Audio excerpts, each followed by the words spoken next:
Trump ইরানের মুক্তিদাতা, ইরানের অভিনেত্রী। কুড়িগ্রামে গৃহবধূকে গলা কেটে হত্যার প্রধান আসামি গ্রেফতার। নতুন সংসদ সদস্যরা জনপ্রত্যাশার পূরণে কাজ করবে, যা বললেন সালাউদ্দিন আহমেদ। এবারের সংগ্রাম মুক্তির সংগ্রাম।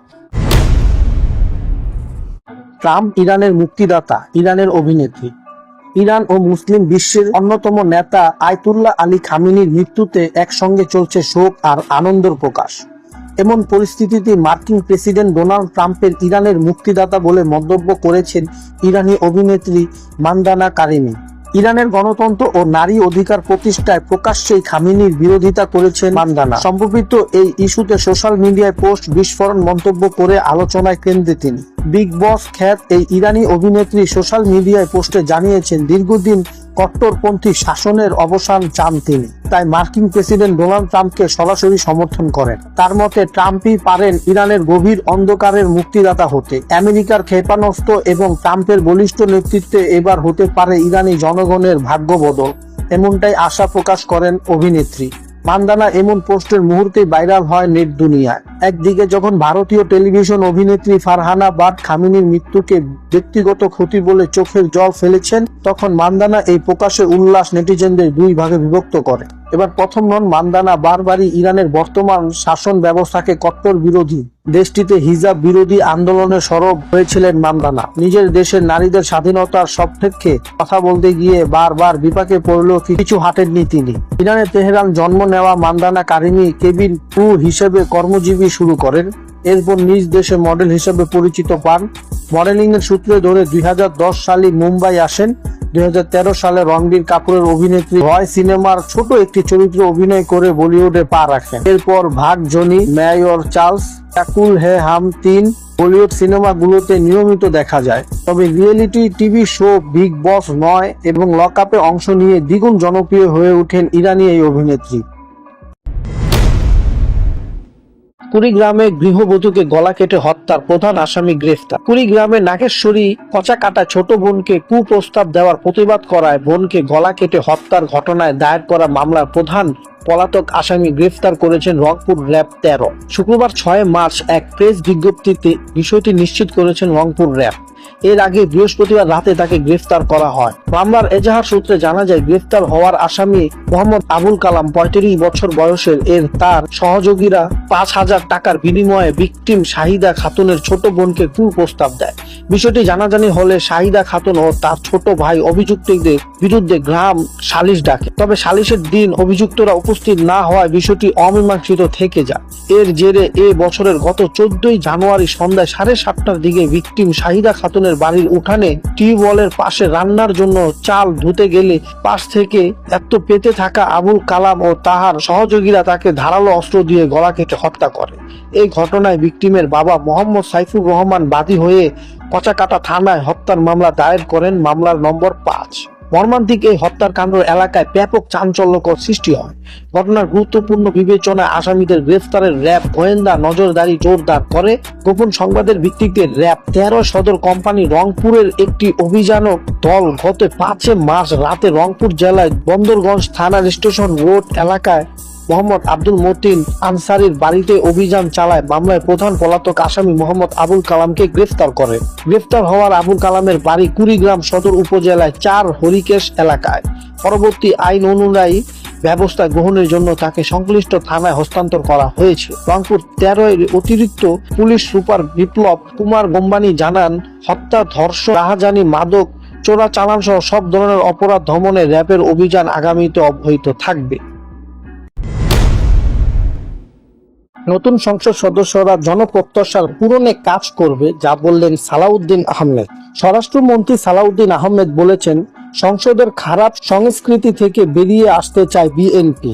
নতুন সংসদ সদস্যরা জনপ্রত্যাশায় কাজ করবে, এই লক্ষ্যই প্রশিক্ষণ দেওয়া হচ্ছে। শনিবার 7 মার্চ সকাল 10:30টার দিকে সাংবাদিকদেরকে তিনি এসব কথা বলেন। তিনি বলেন, এবারের সংসদ হবে জনকল্যাণমুখী এবং সবার কাছে গ্রহণযোগ্য সংসদ। ত্রয়োদশ জাতীয় সংসদের প্রথম অধিবেশনের সামনে রেখে বিএনপির দলীয় সংসদ সদস্যের জন্য প্রশিক্ষণ কার্যালয় দ্বিতীয় দিন চলছে। শনিবার সকাল 10টায় রাজধানী গুলশানে বিএনপি চেয়ারম্যান দলীয় কার্যালয় শুরু হয়ে এই পরামর্শলা। এই পর্বে ঢাকা জেলা, ময়মনসিংহ, ফরিদপুর ও ঢাকা বিভাগের সংসদ সদস্যরা অংশ নিয়েছেন। বিকেলের পর্বে সিলেট, কুমিল্লা ও চট্টগ্রাম বিভাগের এমপিরাও অংশ নেন।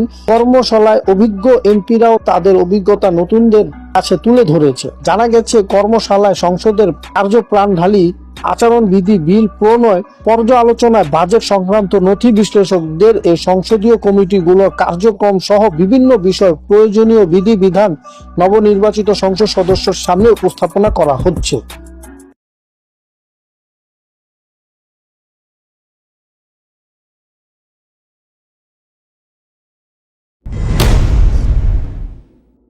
এবারের সংগ্রাম, মুক্তির সংগ্রাম। আজ ঐতিহাসিক ৭ মার্চ, বাঙালি জাতীয় স্বাধীনতা সংগ্রাম ও মুক্তিযোদ্ধার ঐতিহাসিক এক অনন্য দিন। 1971 সালে এই দিনে ঐতিহাসিক রেস কোর্স ময়দানে বর্তমান সরোদ্দি উদ্যান বিশাল জনসমূহে দাঁড়িয়ে স্বাধীনতার স্থপতি বঙ্গবন্ধু শেখ মুজিবুর রহমানের বাংলাদেশের স্বাধীনতা সংগ্রামের ডাক দেন। লাখো মুক্তিকামী মানুষের উপস্থিতিতে মহান নেতা শেখ মুজিব বজ্রকণ্ঠে ঘোষণা করেন, রক্ত যখন দিয়েছি, রক্ত আরো দেব, এই দেশের মানুষকে মুক্ত করে ছাড়বো ইনশাল্লাহ। এবারের সংগ্রাম আমাদের মুক্তির সংগ্রাম, এবারের সংগ্রাম আমাদের স্বাধীনতার সংগ্রাম। জয় বাংলা। বঙ্গবন্ধু এই বলিষ্ঠ ঘোষণার সেদিন বাঙালি জাতি পেয়ে যায় তাদের স্বাধীনতার দিক নির্দেশনা। এরই পরে দেশের মুক্তিকামী মানুষ ঘরে ঘরে চূড়ান্ত লড়াইয়ের প্রস্তুতি নিতে শুরু করে। 1971 সালে ৭ মার্চ বঙ্গবন্ধু শেখ মুজিবুর রহমানের দেওয়া ঐতিহাসিক ভাষণ পরবর্তীকালে স্বাধীনতা সংগ্রামের বীর্য মন্ত্র হয়ে পড়ে। এই ঐতিহাসিক ভাষণের মধ্য দিয়ে বঙ্গবন্ধু পাকিস্তান শাসক গোষ্ঠী অত্যাচার, নির্যাতন, নিপীড়নের বিরুদ্ধে আন্দোলনরত নিরস্ত বাঙালি জাতিকে মুক্তির মহান মন্ত্রে উজ্জীবিত করেন। পরবর্তীকালে বঙ্গবন্ধুটাকে বাঙালির স্বাধীনতা সংগ্রাম জনযুদ্ধে পরিণত হয়।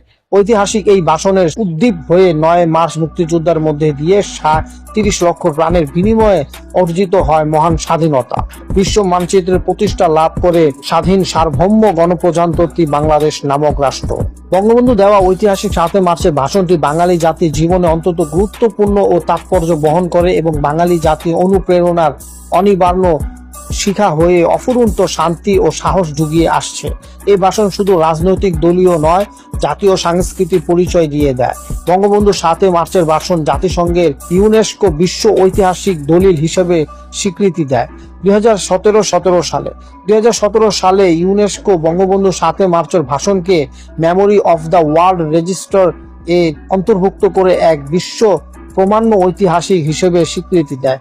এছাড়াও ভাষণটি পৃথিবীর অনেক ভাষার অনুদিত হয়েছে।